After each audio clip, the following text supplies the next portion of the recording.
What's up, everybody? Welcome to the Ango Show. We are live. It is September 12th, 2024. Hopefully you guys are all having a great day, a great week. Last night was Dynamite. We're going to talk about it. We're definitely going to talk about it. Hopefully you guys all had... I hope you guys all had watched it. If you guys didn't watch it, you missed a pretty solid episode. I'm not going to lie to you guys. You definitely missed a solid episode, and I definitely want to talk about this because I thought Dynamite was solid. But yes, you probably saw the title and you said, hey, Ango, you said Dynamite was a mess. Yeah, it was a mess. It was a mess, but it doesn't mean it wasn't a solid episode, and that's why I want to talk about it. And, you know, these kind of conversations, they need to be had with the utmost maturity. There's no biasness here, and so I simply ask for the next hour or however long we go, you guys sit back, relax, and enjoy the Ango Show live Monday through Friday.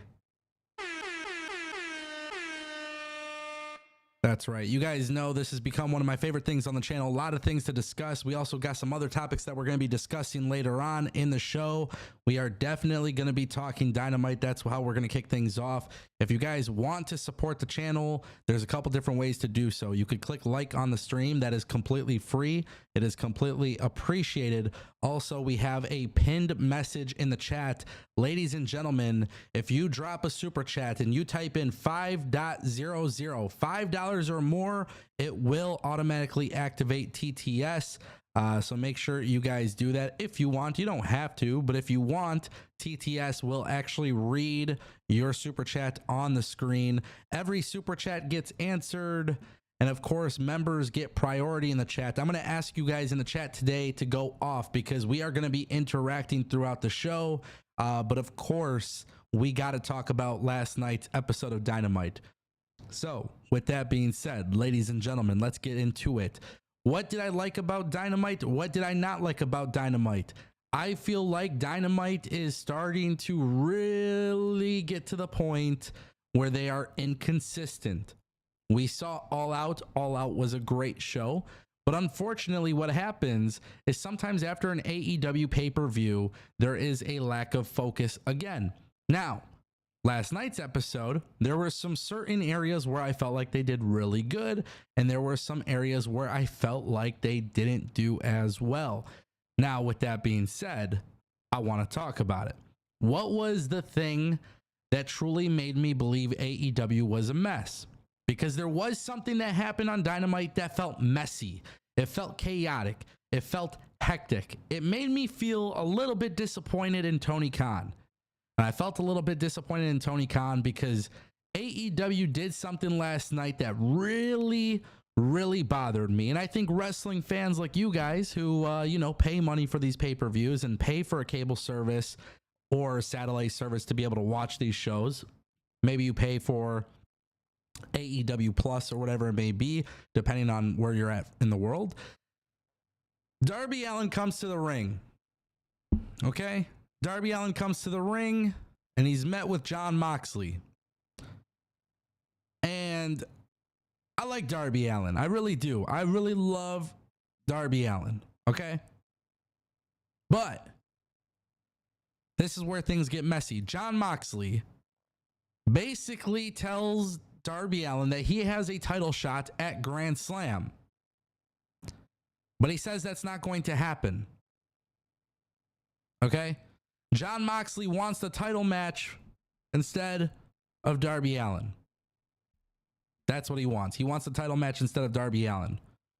Now keep in mind, the whole thing is that Bryan Danielson isn't cleared for the match. The explanation and everything throughout this promo, I don't know, something was really weird about it. And then what made things really, really strange is the fact that Nigel McGuinness later on in the show ends up challenging Bryan Danielson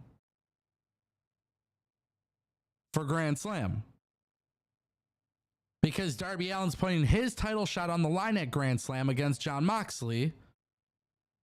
Nigel ends up taking out a contract and challenges Bryan Danielson. Again, it was just the way that it was executed. The idea is fine. I am not mad. I'm not mad at all. I'm not mad at all with the storyline aspect of it. I think the storyline aspect makes sense, right? It makes sense. Jon Moxley going after Bryan Danielson. Jon Moxley going after Darby. It's like an invasion. They're taking over. I get it. I'm cool with it. I understand there is some logic behind it. I think the execution of these two segments got messy. And then AEW kind of got messy because we see a graphic online that says Nigel McGuinness versus Bryan Danielson if Bryan Danielson is cleared. Do you guys see where the confusion is? I don't know if they totally thought those two segments through. I'm not sure. But I will say this. Nigel McGuinness versus Bryan Danielson is going to be really huge for people like me who grew up watching Ring of Honor. So I see this match getting announced. I'm cool with it. I like it.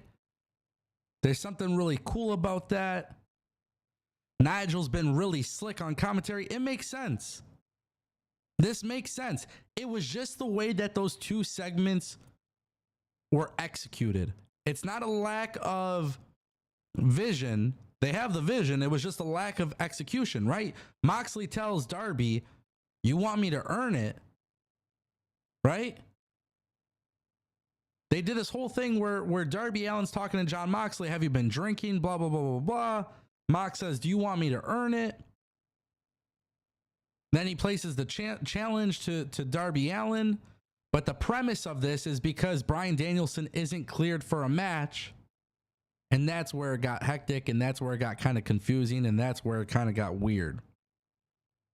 So then when Nigel McGuinness comes out.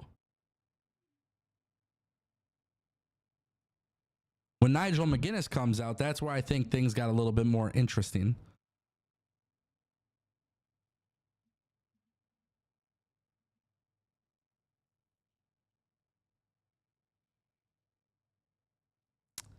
So, yeah, look, guys, here's how I...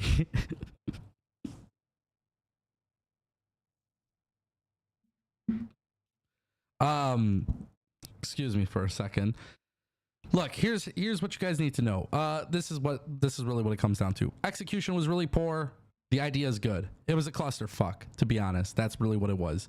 Overall, the show was very interesting because I feel like Nigel McGuinness and Bryan Danielson, because they got that history, because they got their thing, I think it's going to be a great match. Nigel McGuinness isn't an active competitor. Everybody knows his health history, kept him on the sidelines for like the last 10 years or so. We haven't seen him wrestle. We saw him at All In, which was cool. AEW Grand Slam, Arthur Ashe Stadium seems pretty sick. I would love to go there because I feel like that's one of those events. That's like one of the AEW events that I've not gone to. I've gone to the other pay-per-views. Nigel and Bryan will be a treat. Is that a big time matchup to bring in casual fans? Absolutely not. Absolutely not. But if you're an AEW hardcore fan, you're going to like that match. Also, one thing that AEW has to do is they really have to explain the back history between Nigel and Bryan. I know a lot of people that watched ROH back 10, 15 years ago, like they'll understand this, but not everybody watched that. There are definitely fans from modern day AEW that don't necessarily know the history there. I would love to see AEW improve in telling that story. Those were the two things I didn't really care about. Mariah May versus Queen Aminata for the World Women's Championship Eliminator match. I thought that was solid. Queen Aminata she's getting better day by day. I feel like she's going to be a big asset to the women's division. Key takeaway from that, though, was Mariah May, after she wins, you hear her talking about Mina Shirakawa. I have a very strong feeling that's going to be a strong build for AEW. I really do. I think Mina Shirakawa versus Mariah May is going to turn into a story. So I like that idea. I feel like Mariah May is slightly directionless, and that's why they have the eliminator match, but that's completely fine. Now they got to get her a big time story. I feel like that kind of planted the seed for Mina to come back to AEW, which we know she's not going to be in Japan anymore. So I'm super excited about that. I would like to see Queen Aminata get some more opportunity on TV, but she doesn't really get that much opportunity on TV. With this stacked women's division, she is definitely somebody that's going to stand out. And I would like to think that at some point they will push her. And who knows? We'll see. The other thing that I liked when it comes to this show, I was really a big fan of Ricochet versus Sammy Guevara. It's a match with no heat, but it definitely did what it was supposed to do, which is two things. One, Ricochet needs to be getting wins, right? Sammy Guevara is currently under a character rehab, right? We're not talking like drinking and drugs rehab. We're talking like wrestler who has had a different chance every so often to show off and do something special, and then eventually things just don't work out in his favor. So we did get to a point with Sammy. He's the ROH World Tag Team Champion with Dustin. This is a great match. I mean, look, if you're not into the flips and shit, you're not into the good technical wrestling stuff, like this match isn't for you. But Sammy Guevara versus Ricochet was a very good match. There was a moment where Ricochet actually countered the GTH. He does like a kind of like a striking knee, and then an axe kick. And then he hit his vertigo. Like, it was a cool sequence to watch. Definitely loved that. I thought Ricochet versus Sammy was a good match. I want to see Sammy, this guy's a babyface. I know he's doing stuff in ROH. I know that his character is currently being rehabbed, but I want him there on TV doing more things. I feel like he could get over as a babyface. That is something that needs to be talked about. AEW needs some more prominent baby faces. Sammy Guevara, it's a work in progress, but he's good and he should be getting these opportunities. If I were AEW, just let him go out there and keep doing this. Okay. One thing I didn't like though, it's weird. It's hit or miss. I didn't like it, but I kind of liked it. So we should talk about it. I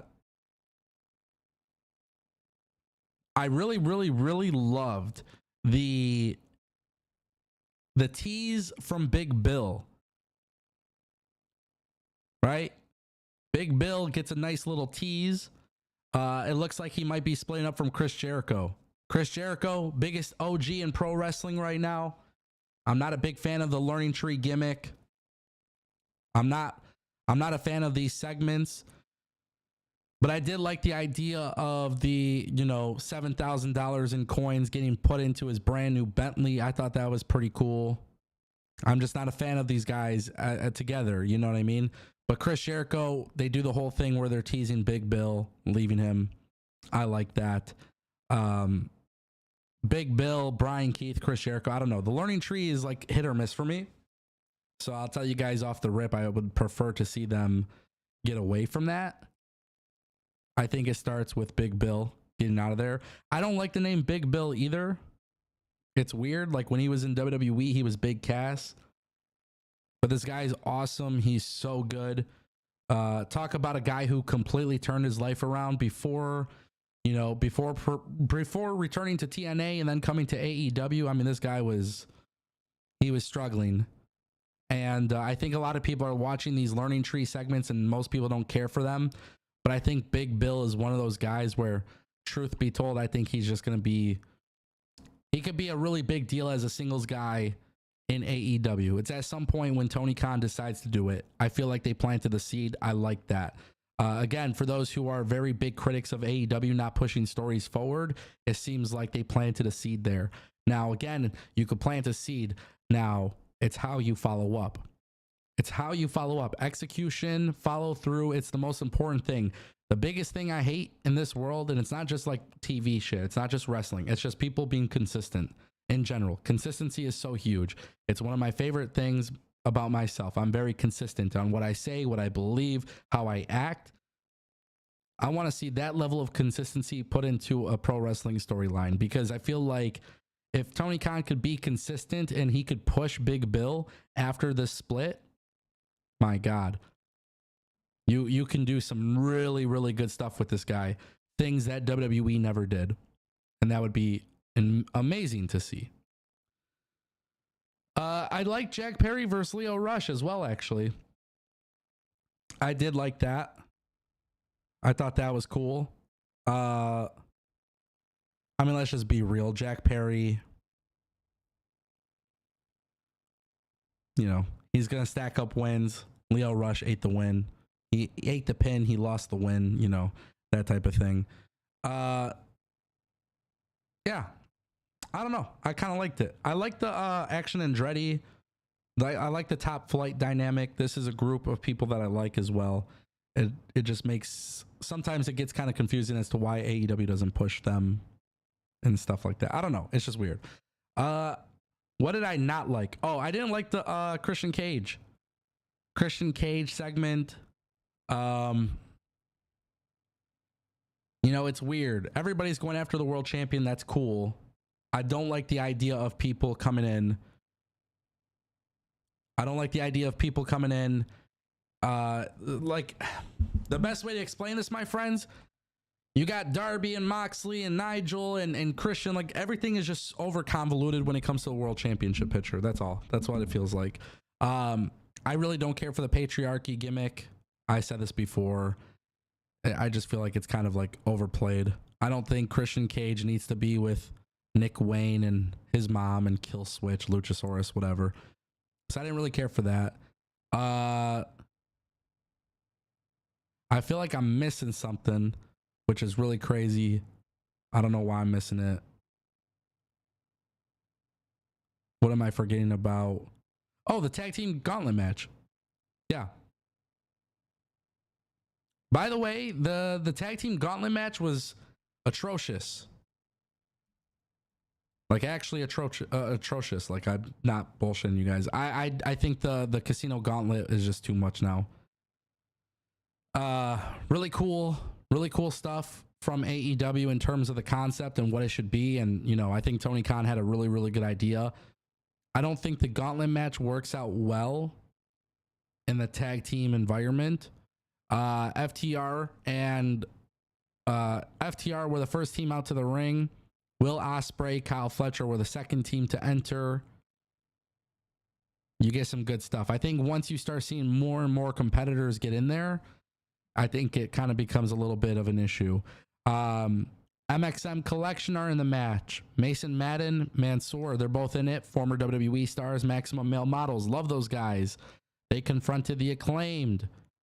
Is that going to be a storyline? I don't know. I have no idea if that's what it's going to be. I can't tell you guys for certain. But what I can tell you guys is that there are a ton of great tag teams. And the tag team that surprised me the most in this match, and I literally wrote it down in my notes. I have it in my notes, and it literally says, why aren't the Outrunners tag team champions? Guys, the Outrunners are selling more merchandise than you could even imagine. The Outrunners are a tag team that is starting to get over organically to the point that when they come out in this tag team gauntlet match, the crowd goes absolutely insane. I absolutely love this tag team. I don't know what it is about them. They got charisma. They're talented in the ring. They got the promo ability. They got the they got the aura. The presence is really good. And I look at this tag team division, so stacked.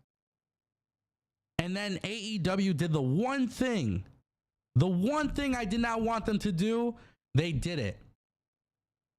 And they gave the match to Kyle Fletcher and Will Ospreay.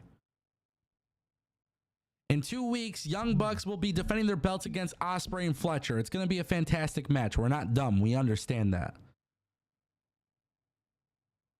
But holy shit. Why? Ospreay and Fletcher. Bro. I understand that the Don Callis family, they're a team and shit like that, but we're talking about the Outrunners, the Grizzled Young Veterans, FTR, the Acclaimed.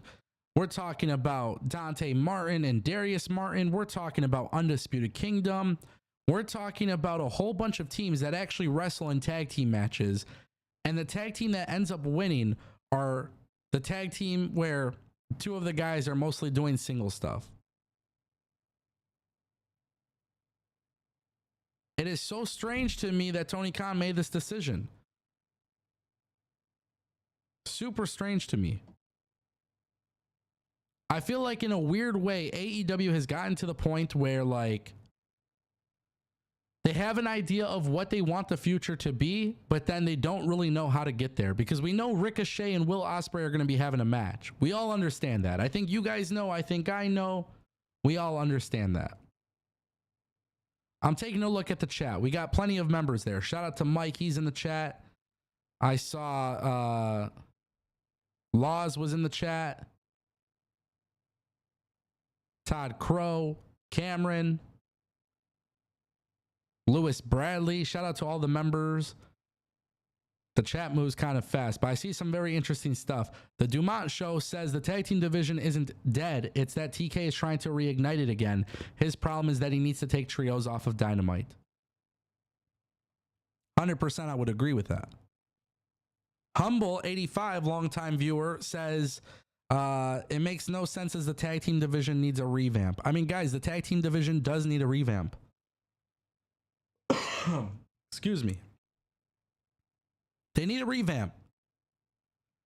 But the thing is, they have such a great tag team division. Look at all those tag teams going out there. It's just a chaotic mess. I don't know. To me, it just seemed like a very, very, very over-convoluted mess. All these great tag teams going out there, and then the team that wins, it's the team that I don't think should be winning.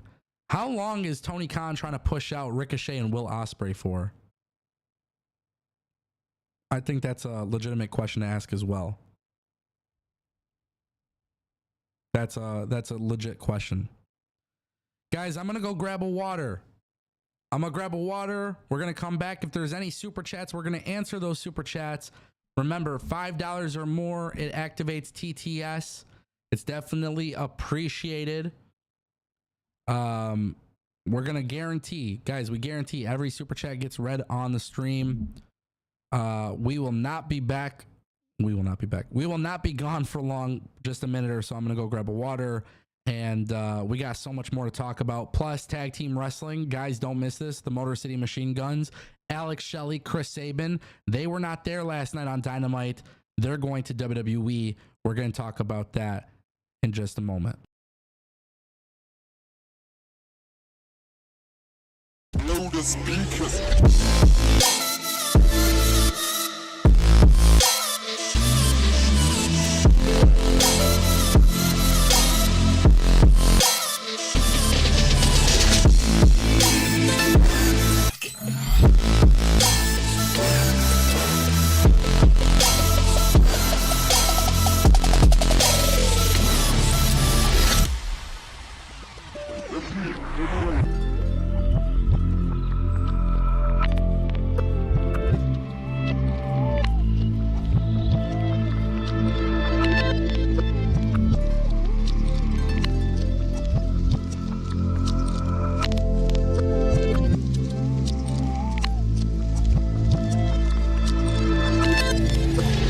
Okay.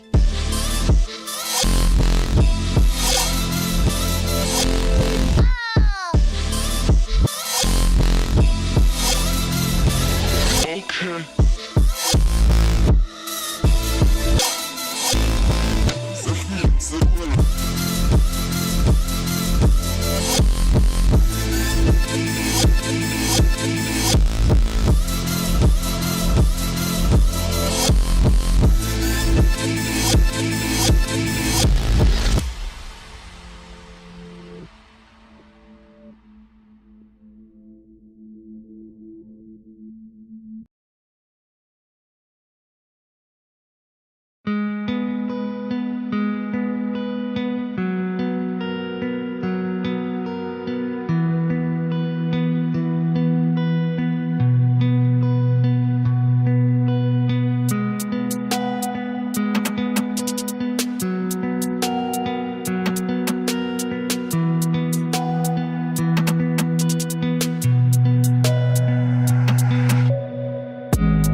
And we are back. Ladies and gentlemen, thank you for sticking with me. So yeah, Dynamite was good. It had some solid stuff. But this is what I want to see next week. I want to see more answers between BCC and Bryan Danielson. I want to see a follow-up to that. That's huge. I want to see a follow-up to that. I like the idea. Luis Rodriguez super chatted $9.99. No Motor Machine Guns looks like they're WWE bound. Also first saw you and off the script, became a fan ever since. Shout out to Luis. Shout out to Luis Rodriguez for the $9.99 super chat. He says, no Motor City Machine Guns looks like they're WWE bound. Also, first saw you in off the script, became a fan ever since. Yes, great collaboration with JD from New York. Every time we come together, it seems like we make magic. And, you know, one of the interesting things here is that me and JD don't really see eye to eye 100% of the time with pro wrestling, but nobody will. Everybody has a different opinion, and that's what makes wrestling better. I think there should be a lot of different opinions, and my opinion on tag team wrestling is very consistent, so let's talk about it. The Motor City Machine Guns were not part of the tag team gauntlet match for AEW Dynamite. Today, a report came out from PW Nexus. Those guys at PW Nexus have actually been killing it this summer when it comes to wrestling news and scoops, and they dropped an exclusive. And basically, for those who don't know, Motor City Machine Guns are expected to join the WWE. They are expected to debut on WWE NXT on the CW. So October 1st, WWE is taking NXT on the road to Chicago. It's a monumental day for the NXT brand. And a lot of people are talking about this because some people are upset that the Motor City Machine Guns aren't joining AEW. Some people are excited that they are joining WWE. Some people aren't. And look, here's the reality, guys. I'm going to keep it real with you. Okay? WWE, it's on fire. It's absolutely hot. But an area of improvement that they need to make is their tag team division. Okay? AEW, not necessarily hot. Not a lot of momentum for the company, but they're improving. They're getting better this year. The problem with AEW right now is their tag team division literally lacks vision. Just like the WWE main roster. It lacks vision. And the Motor City Machine Guns going to NXT is actually really important because WWE NXT is very clearly no longer a developmental brand. Don't get it twisted. They are developing talent in NXT, but I think it has become very apparent that this version of NXT going into the CW, this brand will be treated as the third brand. And I think that's a good thing for WWE NXT. And more importantly, I think it's a good thing for Alex Shelley and Chris Sabin because quite frankly, they're going to go in there and have a absolutely incredible match with Axiom and Nathan Frazier. Okay? And the good thing is Chris Sabin and Alex Shelley should be able to become part of the future of NXT on the CW. And then when WWE is ready, they should have them called up to the main roster. Now let's just be real honest here. Let's be real honest here. We got to take a look at this, by the way. Let's take a look. Let me just remind you guys what WWE has been doing lately. This appears to be some of the key signings this year for WWE. And more specifically, everybody outside of Penta and Phoenix seem to be going to NXT. WWE is making a splash in free agency. Okay? Julia joins NXT. Great. Stephanie Vaquer doesn't go to AEW. Goes to WWE NXT. Delta Brady coming to NXT. Alex Shelley and Chris Sabin coming to WWE NXT. We don't know for sure if Rey Fenix and Pentagon are going to NXT or to the main roster, but it seems like a foregone conclusion that they are headed to WWE. Okay? AEW has made a ton of waves with the people that they're signing, and that's great. I'm excited about that. I'm excited that AEW was able to bring in some big free agents. The problem is, you bring in big free agents, you got to do something with them. You got to make them feel important. Jade Cargill came into the WWE and immediately felt important. Okay? Ethan Page comes into NXT and immediately feels important. WWE has a good track record of this right now. A lot of their signings have become must-see on their television show.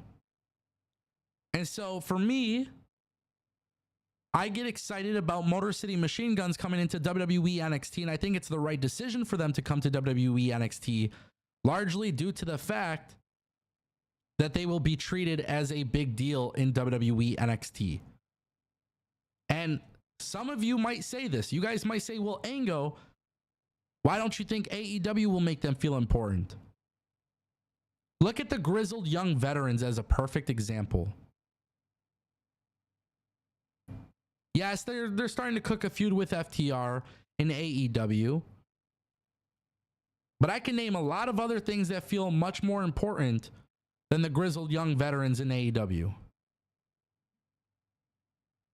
And I feel like with WWE, when they bring in these free agents, what they've done a really good job with is branding them, giving them music that is actually good, giving them the presentation that is actually good, putting them in a feud that is actually good. It just seems like I can trust WWE a little bit more. And more specifically, I could trust Shawn Michaels a little bit more bringing in Motor City Machine Guns. And don't get it twisted. WWE has some work to do with their tag team division for sure. But all of these signings that they've been bringing in, they're treated with a big deal. Stephanie Vaquer got signed and they immediately put her on a house show and they shouted it out on Raw. They put her on the video package. WWE NXT on the CW, it's going to come across as a very big deal. But now I want to talk a little bit about the NXT roster. Because, yes, there are people there that are developing, but we just saw the bloodline in NXT. Okay? Tama Tonga, Tonga Loa. You guys telling me you wouldn't get excited about GOD versus Motor City Machine Guns? That excites me. For sure it excites me. Okay, but there's more. And I'm going to pull up. You got Andre Chase. And Chase U. You have Bronco Nima and Lucian Price. You got Gallus. You got Tony quite a Brown few super teams. chatted $5. Ango Guilia is a dime. I heard that super chat. I will get to it in a second. But yeah, I mean, look at this. They got all these teams, bro. They got a lot of teams. Hank and Tank. Can't forget about Tyreek Igwe and Tyson DuPont. Not to mention TNA's working with the Rascals. Or NXT's working with TNA and they got the Rascals, right? This is what WWE has been doing. They got the teams in NXT to build off of. A lot of young guys, too, could learn from watching and working with the Motor City Machine Guns. Hopefully, in the meantime, what ends up happening is the main roster also works on their tag team division. So that way, when Motor City Machine Guns are brought in, it all goes extremely well, and you could do those other feuds. Excuse me. Beautiful. Thank you, Luis Rodriguez for the $9.99. We did get another super chat while I was answering that. That came from Tony Brown for $5. He says, Ango, Julia is a dime. Buddy, keep it appropriate. Keep it appropriate. I think it's very interesting these days how in pro wrestling somebody like Julia comes in, right? And you guys should be talking more about how incredible of a worker she is. This ain't the old days of pro wrestling, Vince McMahon era, back in the day, bra and panties matches and shit like that. It's a complete different atmosphere now. They don't even really sell the women based on sex appeal at this point. I mean, they really like, it's women are good wrestlers, and that's what WWE is doing. Back in the day, WWE wasn't like that. Tony Brown, thank you for the $5 super chat. I appreciate you.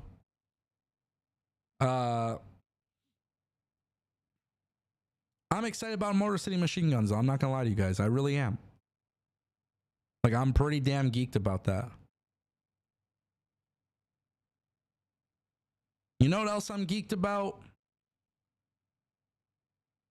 There's some talk about WWE cutting live events. I want to talk about this for a second. And I'm curious what you guys have to say. So I'm going to be paying attention to the chat, okay? Mark Shapiro from the TKO says that WWE is going to be cutting down live events, aka house shows, in 2025.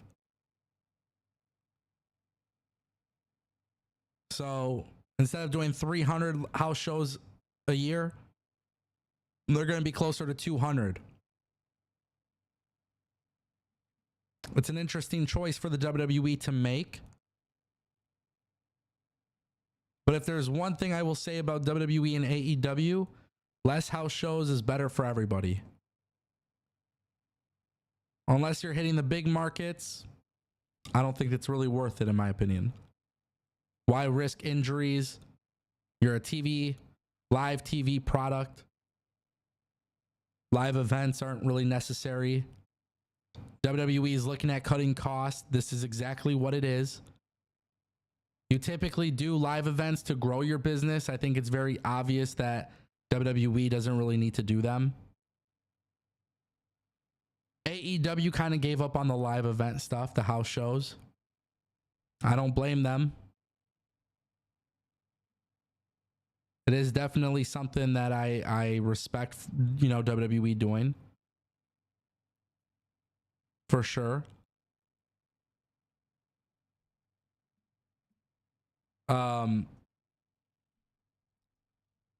I think for me, what really excites me about wrestling in 2025, hopefully this time next year, we'll see AEW and WWE doing more stadium shows with more success. And that includes AEW as well, because AEW, we know they're going to Australia. I'd rather have these companies put in effort to do that versus doing live events, house shows that are not really worth it. I will say this though, the only benefit to doing a live event would be if WWE or AEW came to a city where they don't do TV. So like, for example, in Detroit, we always get a SmackDown or Raw, sometimes both. Sometimes we get a pay-per-view. AEW comes around for a Dynamite or whatever. There's no shortage of wrestling in Detroit. But for example, if WWE and AEW didn't do a TV taping in Detroit, then it would make sense to go to a house show. But house shows, I don't really feel like are necessary in today's day and age.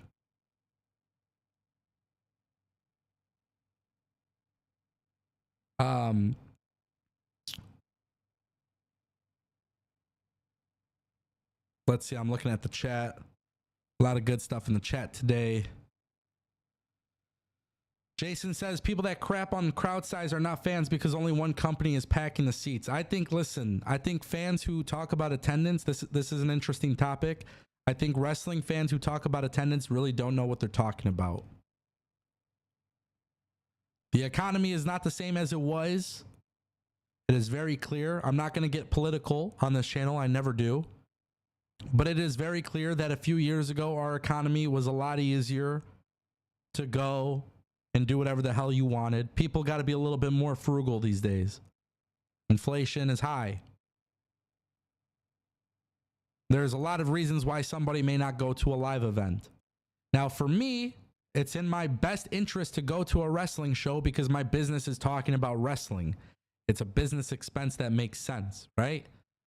But for an everyday wrestling fan, when you see the ticket prices, especially for WWE, by the way, if you look at the ticket prices, they are astronomically high. So the way I kind of look at it is attendance might be high one day, it might be low the next day. The problem is if it's consistently low. And I feel like AEW, the reason why people aren't showing up in AEW is because people are not as interested in AEW. That's the reality. There's not that much interest in the AEW product these days. It doesn't mean they're dead in the water. No. It just means that they're having a hard time selling tickets. NXT went head to head with the presidential debate and did very well in their ratings. The NXT product is hot. But at the same time, too, NXT is inside of a performance center. They are not trying to do what AEW does every week. So keep that in mind.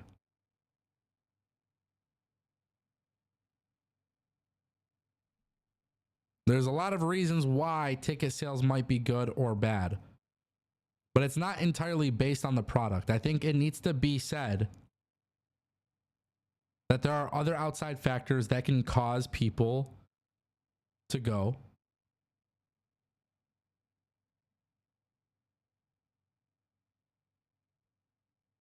A lot of factors that would cause somebody to go or not go. I used to go to every AEW pay-per-view. I stopped going because I was no longer interested. Sometimes I was invited and comped. Sometimes I wasn't. So just keep that in mind. Some very interesting stuff that I want to talk about today. Let's talk about a TNA wrestler who could very well be on his way out of the company. A lot of people may have not heard of this news, but there is a top TNA star who has commented on potentially leaving TNA. And we're talking about Josh Alexander. He spoke with Mex from WrestleManiac UK. Mex has become one of my favorite content creators in the space. I've collaborated with him. An awesome interview. And basically, you guys should check out the full interview. But Josh Alexander talks about potentially testing free agency. And the reason why he says this is because he's never really had the opportunity to do that, because he's re-signed with TNA. And look, here's what you guys need to know. Josh Alexander is a top TNA star. If he leaves TNA, it's a big blow to TNA. It is. There were rumors at one point that Josh Alexander was going to be brought into AEW. Nothing ever came to that fruition. There's a lot of rumors that WWE is very high on Josh Alexander and would like to bring him in. I'm curious how things are going to go down, because if Josh Alexander signs with WWE and works with NXT, there is always that opportunity for him to come into the company, right? And then work with TNA due to their partnership. I think it is very clear if he were to sign with AEW, he would not have that opportunity, and that opportunity would not be available to him, because it is very clear that TNA will not work with AEW while WWE is working with TNA. So Josh Alexander leaving TNA would be a pretty big blow, but it could make a lot of sense for him to come into NXT. It could make a lot of sense for him to test New Japan Pro Wrestling. The thing is, I don't see him going to New Japan Pro Wrestling, largely due to the fact that TNA and New Japan Pro Wrestling work together. And so when I see Josh Alexander talking about potentially testing free agency, I think this guy will get paid. I think this guy will come in and do great things wherever he goes. If I could be real honest with you guys, I do not want to see him join AEW, because I don't have faith in AEW to bring him in and treat him as a big deal. But I do feel as if he joined WWE and he started off in NXT, there would be something really cool that they can do there. I feel like they would treat him as a big deal until he is ready to go to the main roster. And keep in mind, as I said earlier in the stream, it is time that we start looking at NXT as a third brand. They are moving to the CW network. They're bringing in names. We've already looked at some of the signings. If they're bringing in Motor City Machine Guns, and they're bringing in Stephanie Vaquer and Julia and Delta Brady, maybe Ray Phoenix and Pentagon go there. I think it is very clear that NXT should be treated as a third brand. And the number one thing that NXT is currently missing, the one area where it just seems like they need a little bit of improvement, is literally the main event scene. And I'm very happy with how Pete Dunne and Trick Williams and Ethan Page are doing in that spot. But it is very evident that WWE NXT could utilize some more main event talent.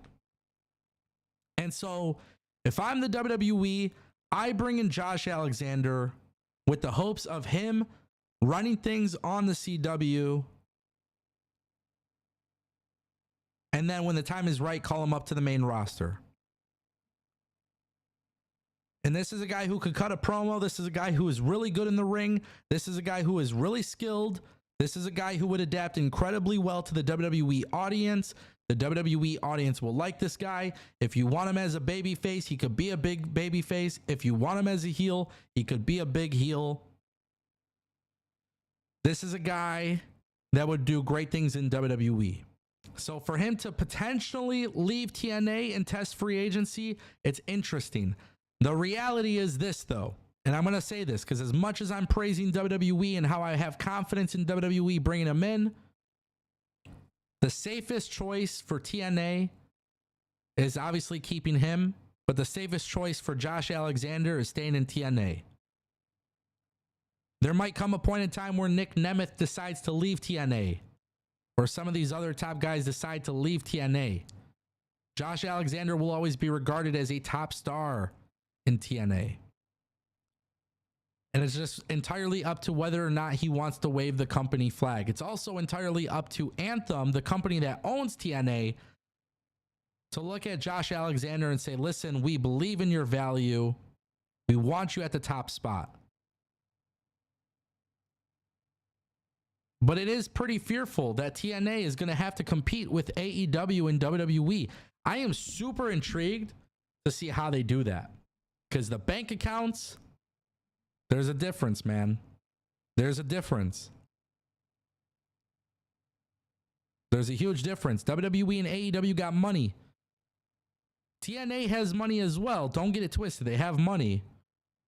But it's on a lot lesser scale than AEW and WWE. So, this is what I propose. I propose WWE brings in Josh Alexander on a loan. This is a weird idea, but I feel like WWE and TNA, based on their partnership, could do this. WWE will pay Josh Alexander to come into the company and work NXT. He should actually be the first TNA champion, TNA wrestler to become an NXT champion. That's actually my belief. At the same time, WWE would not be signing him exclusively. It would be like a loan contract where he could actually work for TNA and NXT moving forward. But WWE will loan him out. I think that would be a really unique idea, because if he wanted to test free agency, I do think AEW and WWE financially will blow TNA out of the water. But if WWE can come in and say, listen, we don't want TNA to be hurt by this, there's definitely an arrangement that could be made. And I think Josh Alexander would be the perfect person for that to happen to. Josh Alexander and Jordan Grace are the two people where if they leave TNA, I do believe it is a very big blow to TNA. And those are two names that I could definitely see leaving the company, not because they don't like TNA, but because the offers outside of TNA are going to be super significant. And for shits and giggles, how about we fantasy book the idea of Ethan Page versus Josh Alexander? Former tag team champions in TNA. Ethan Page in NXT as the world champion right now. Would be kind of cool to see Josh Alexander go in there, and you know for a fact that that Florida audience would know exactly the history behind that, and then it would be up to WWE to tell the story. But I think that would be really dope. I would like to see WWE get to the point where they do something like that, because quite frankly, I don't want to see TNA get hurt, but I could see it hurting TNA. But at the same time too, there are some great feuds and storylines WWE can tell. There's got to be a way to make it happen for sure.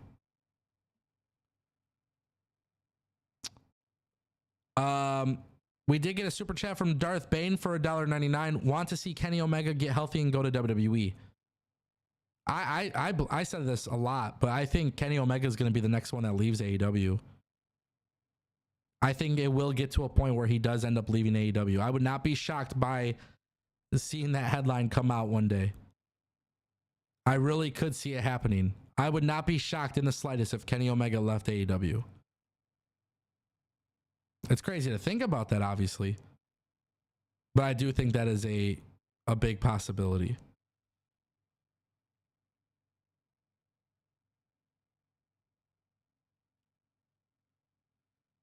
Do we have any last super chats that we got to get to? Because the show ends in 6 minutes. So in 6 minutes, we will be calling it a show.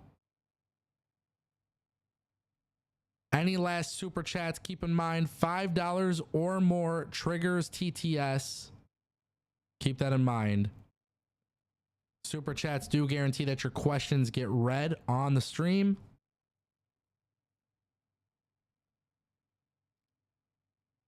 Guys, just look at this, man. I don't know if y'all remember when the New York Post made a video or article. They made an article about AEW signings and how WWE has to step up their game. This is quite impressive, isn't it? Just food for thought. Food for thought, for sure.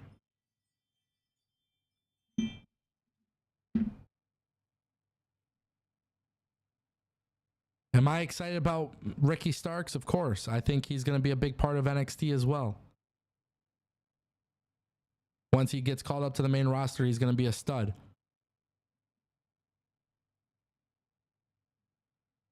I don't think people understand, man. Sometimes you could be booked like shit in one company and then go to another one and everything will be all right. Ricky Starks is a hell of a talent. He's good. He's a stud. He'll go anywhere and be a star. Every time he was on AEW television, he looked like a star. Don't ever get it twisted. Don't ever get it twisted. AEW dropped the ball, not Ricky Starks. Darth Bane dropping another $1.99. He says, I want to see Moose versus Obafemi. I do too. I do too. I don't know if they're going to send Moose to NXT. I think Moose wants to go to like SmackDown or Raw. But I do like the idea of that. I love the idea of Moose versus Obafemi. Just stylistically, it would be interesting to watch. I don't want to see Moose getting fed to Obafemi though. But hey, if you're NXT and you really want to shock everybody, imagine you have Moose come in and actually defeat Obafemi for the North American Championship. That would be quite an interesting storyline. I just don't know if they'll ever put the belt on a TNA wrestler. But I do hope that they do. I do hope so. That'd be pretty freaking nice. And it would be about damn time.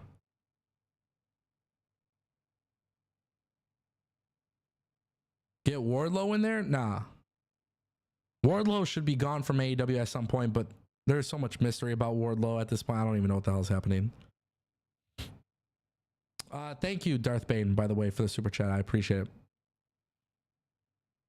Mike says, I think joint contracts could become a thing. I do think so too. I do think so. Joint contract between WWE and TNA would be huge, man.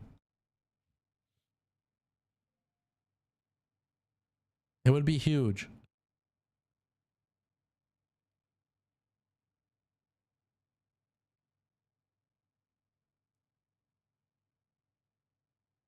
Yeah, whatever happens on Miz TV will be a mystery.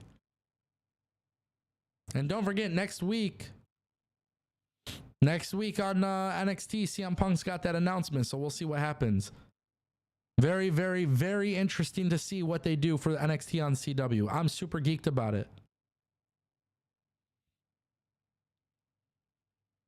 I'm super geeked about it.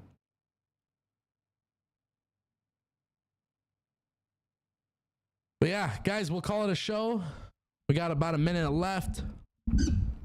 Seems like all the super chats have been answered. There was a tip that came in. I forgot to read it. Let me get to that really quick.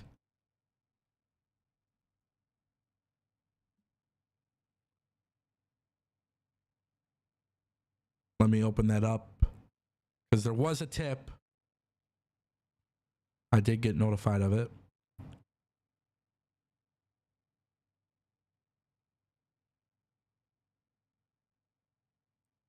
$13.37 from Joshua. He says, Ango, what do you think about WWE doing shorter pay-per-view cards? I feel like I've answered this so many times, but Joshua, thank you for the tip. Yeah, what do I think about shorter pay-per-view cards? They're better. I don't like 10, 15 match cards, and I don't like long-ass pay-per-views. Give me the good stuff and give it to me now. That's a huge thing. I feel like the pacing of these 4 or 5 matches on the card are just way better. For sure. Thank you, Josh, again for the super chat. Ladies and gentlemen, that concludes the Ango Show. I appreciate you all. Give yourself a round of applause.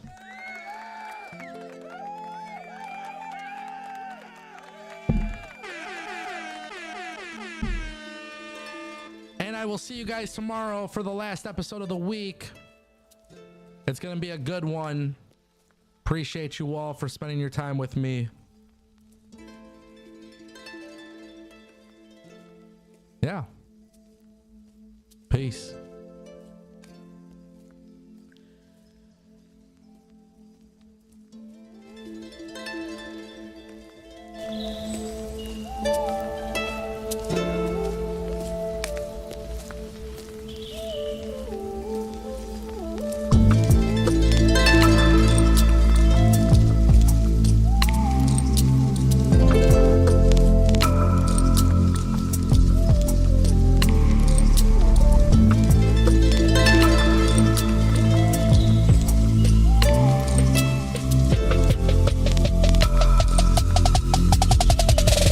Blow the speakers.